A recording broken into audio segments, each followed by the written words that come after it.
Dun dun dun dun dun dun dun dun dun dun dun dun dun dun dun dun dun dun. There, I fixed it for you. Wow. How did this happen? Masters of the Universe Revelation. I'm not really sure how we got here, because all things considered, we shouldn't be here. This show had so many things going for it. It had a showrunner who, while his track record isn't spotless by any stretch, is a self-professed lover of geek-type stuff and has made some really cool things in the past. It had great animation, with one notable exception, a stellar voice cast, Beer frickin' McCreary doing the music, and say what you will about the show, but the music does not disappoint. Even if the show was complete garbage, all those checks it had in the win column going in should still be enough to produce something really cool. On paper, you'd think there's no way this show could not be good. And here's the kicker.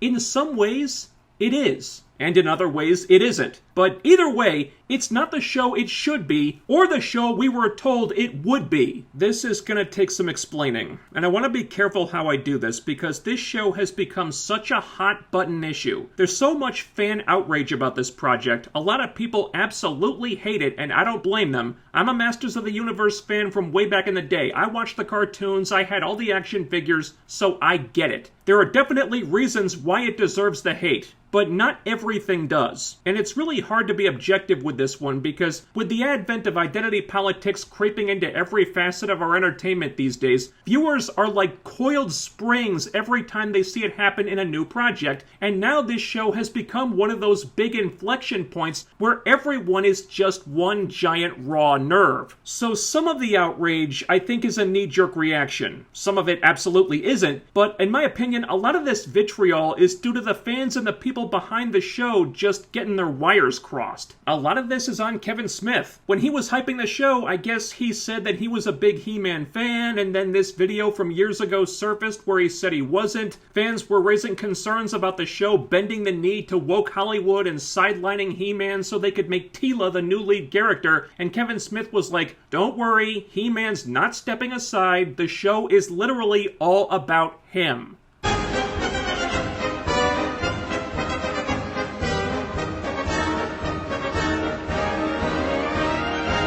Would you care to rephrase that, Kevin? So Kevin Smith definitely lied about stuff, and there's no reason to take him at his word when it comes to this show now. No one's gonna believe anything he says. Like when he said that Teela does not have a girlfriend in the show. Having just watched the thing, I don't entirely buy that one either. That being the case, a lot of fans were pissed off with this show before they even watched it. And I can't help but feel like if Kevin Smith and Netflix had just been honest with people from the jump about what this was, a lot of that outrage could have been avoided. And yeah, fans might still have hated the show, but at least they wouldn't have been lied to about it. They would have known what to expect. That was the first big problem. There was no transparency here. For one, the marketing was incredibly misleading. This show was described as a continuation of the original cartoon, He-Man and the Masters of the Universe, where He-Man was definitively the lead. The first teaser drops, and He-Man sure looks like the lead. It's definitely implied that he's the lead. Then the show comes out, and suddenly fans realize, what the hell? This is exactly what you told us it wouldn't be. That's like half the reason why everyone's so pissed off. There was a massive bait and switch here. Fans feel like you suckered them in by exploiting another beloved IP and then preached some woke feminist agenda to them instead. People are already sick and tired of that shit, and you lying about it just made things worse. If it seems like fans won't give the show a chance now, this is why. So let's try a little honesty, alright? Revelation may technically be a continuation of He-Man and the Masters of the Universe in that it picks up in Eternia after the events of that show, but continuation isn't really accurate.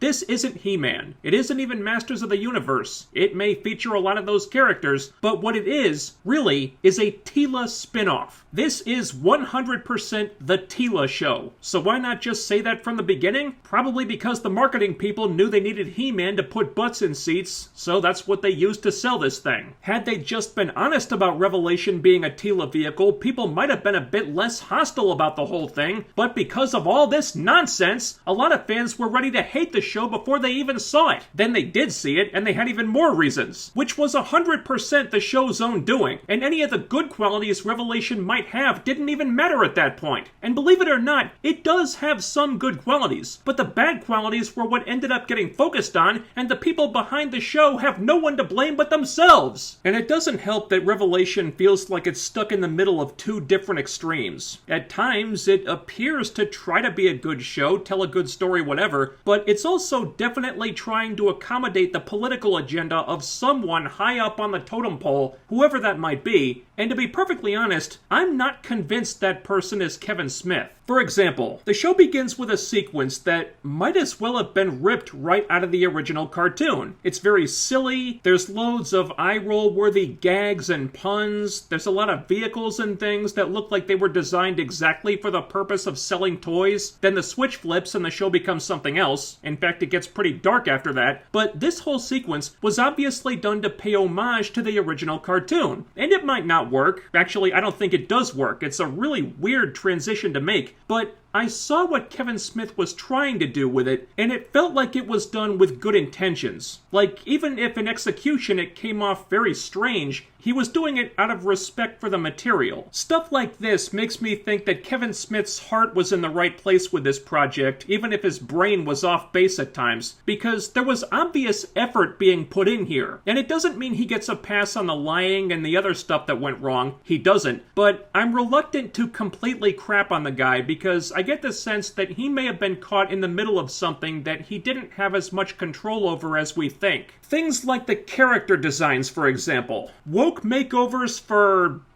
well, not everyone, but a lot of people. Teela's got the prototypical woke lesbian hairdo where it's cut really short and the sides of her head are shaved. Also, and there's no getting around this, she looks like she's been getting testosterone injections. She's a lot less feminine than she's ever been, to the point where she's downright androgynous. And it's not just her. All the female characters look like bodybuilders now. They're all really tall with these jacked masculine arms. Evelyn looks like she could bench press Skeletor all of a sudden. And she's not even a fighter, she's a frickin' sorceress! You see this popping up all the time in entertainment lately, where femininity and badassness became mutually exclusive somehow, and it just sucks. So there was definitely a behind-the-scenes push to make the women look less like women. The male characters are less affected by this. Man-at-Arms, when he's there, is a badass. He-Man, when he's there, is still manly, though with Prince Adam it looked like they went a little too far in the other direction, but for the most part, the men still look and act like men, which might explain why their roles have been so reduced. There is not a single lead male character in this thing. The focus is firmly on Teela's girl squad, while the men pop in and out in supporting roles and can't seem to stop dying. What a brilliant course of action for a franchise traditionally aimed at male viewers, am I right?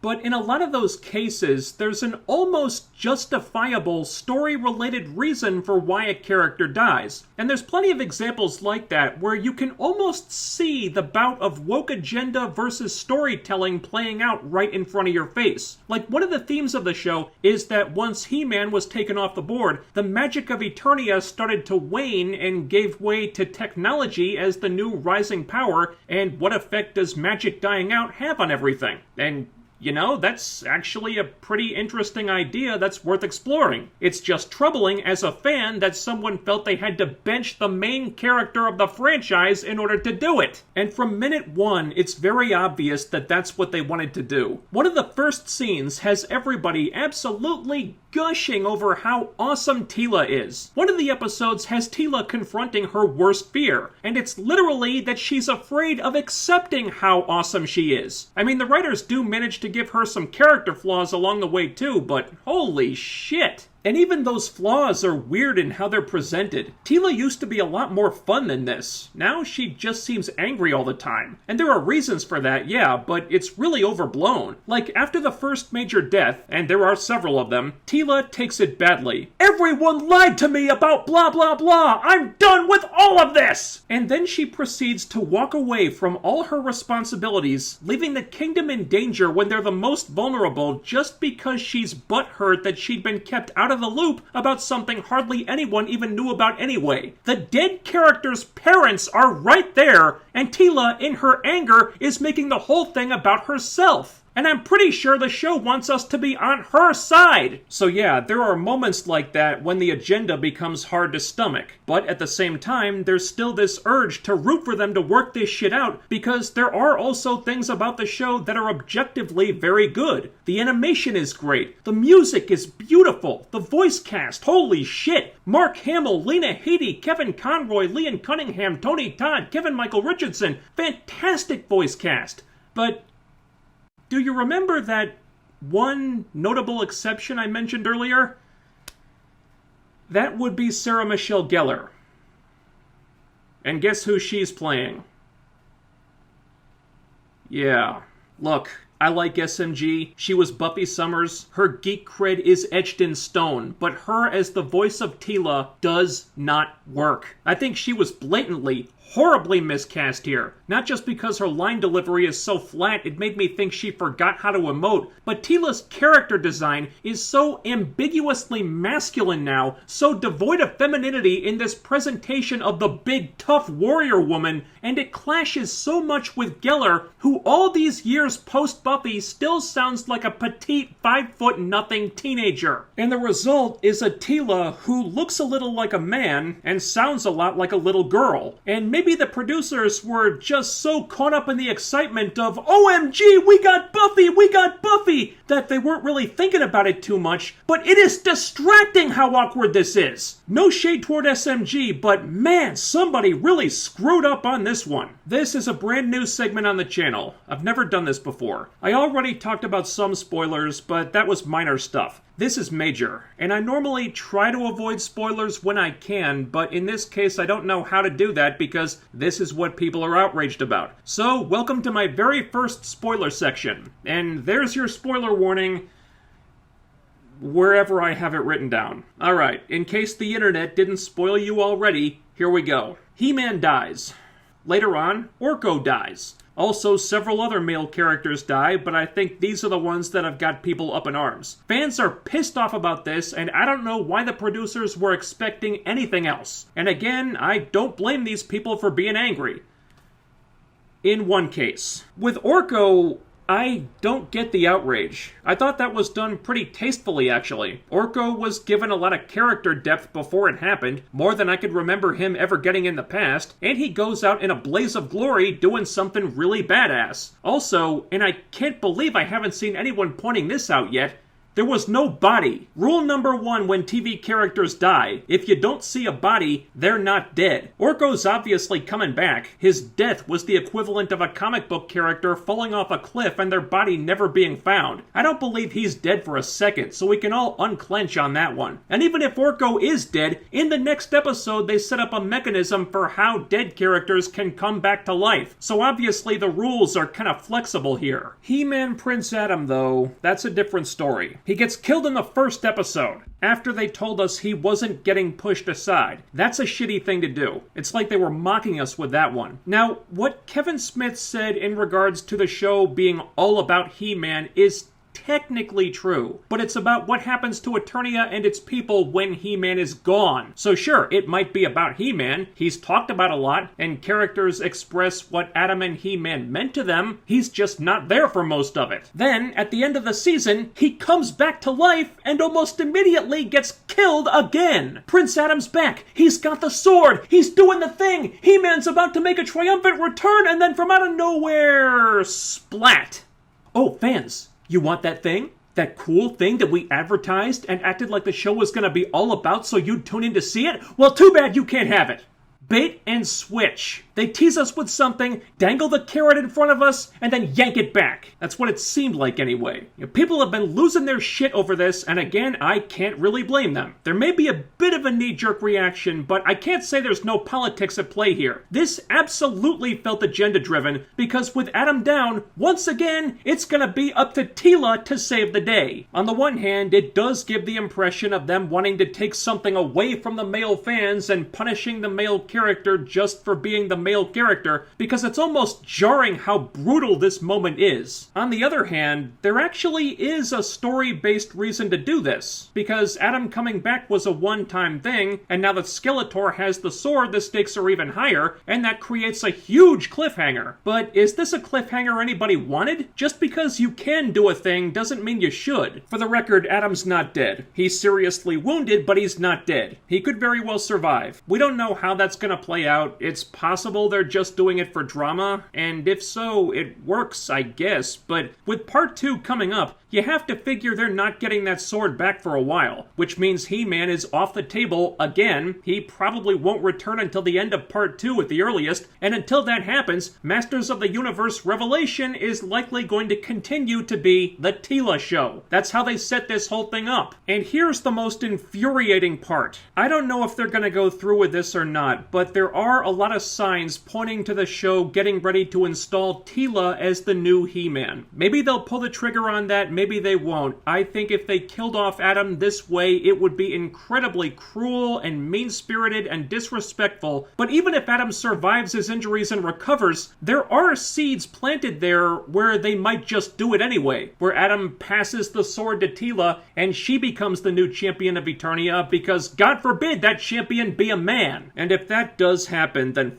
this show. We're not there yet. They could still walk back on a lot of this stuff, but the possibility is on the table, and they had to know how fans would react to that. So did they just not care, or was it something else? In today's age of beloved IPs getting bastardized left and right by Hollywood assholes who care more about turning beloved properties and characters into political ideologues than they do about making the fans happy, supplanting He-Man with Teela and twisting the Masters of the Universe franchise into something completely unrecognizable in the process doesn't seem that far-fetched. And before you even think about playing the Istophobe card, that's not what this is about. It's about the makers of this show potentially doing it for all the wrong reasons. If they do it, it won't be because the story and the characters organically led them there. Clearly, that's not the case. If it were, Teela would replace the Sorceress or something. That would make way more sense. It'll be because of politics and feminism on a show that, despite having some good things about it, was obviously heavily influenced by politics and feminism in ways almost no one in the fandom seems to like. I still don't know how this happened exactly, but I'm willing to bet it wasn't completely Kevin Smith's doing. Now, he may have been listening to the wrong people or just doing what the studio told him to do, and he definitely screwed up when he lied to the fans about what this show really was, but I think somebody at Netflix must have come into this with an agenda, started twisting things around, inserting their politics into it, and now, here we are. With a continuation of He-Man and the Masters of the Universe that sidelines He-Man twice, has every Master of the Universe not named Teela playing second fiddle, and in their efforts to force Teela down our throats as the new lead of this franchise, whether anyone likes it or not, all they accomplish is changing Teela into a character that few, if any, genuine fans of the franchise are gonna be on board with. And that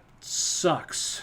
That's a damn shame. Because with this cast and crew, this show really should have been a lot better. I think there's enough wiggle room for them to rectify some of this stuff in part 2, but that's dependent on them, 1, even thinking that stuff needed rectifying, and 2, the people who watched part 1 being willing to come back and give them the chance to do it. And I don't think either one is that likely. It shouldn't have been this way. There was no reason for the show to turn out like this. But they promised the fans one thing, delivered something else, in an effort to appeal to new fans, I guess, and all that seemed to accomplish was pissing off the fans the franchise already had. Oh my god, is that it? I think that's it. Thanks for coming to my TED Talk, I guess. I'm not gonna rate this one. This didn't even feel like a review so much as me just trying to figure out why this show is the way it is. I'm still not sure, but hopefully we cleared up a few things at least. If you think Masters of the Universe Revelation is trash, go right ahead. The show did that to itself. I still kind of want to appreciate the stuff it does well, but we're off the beaten path here. If they do what it looks like they want to do, they can kiss my ass. For now, I really want to be able to enjoy this show, I just wish the show would stop trying to make it so hard for me to do that. Thanks for watching, you know the drill. Leave a comment to help me keep the algorithm at bay, ding the bell icon, and follow me on social media so you'll always be notified when I upload new stuff. I also have a live streaming channel now, the links are down there. Thumbs up the video, share, subscribe, make sure you're still subscribed, and I'll be back with more soon. So stay tuned for that, do all the YouTube things, and I'll see you next time.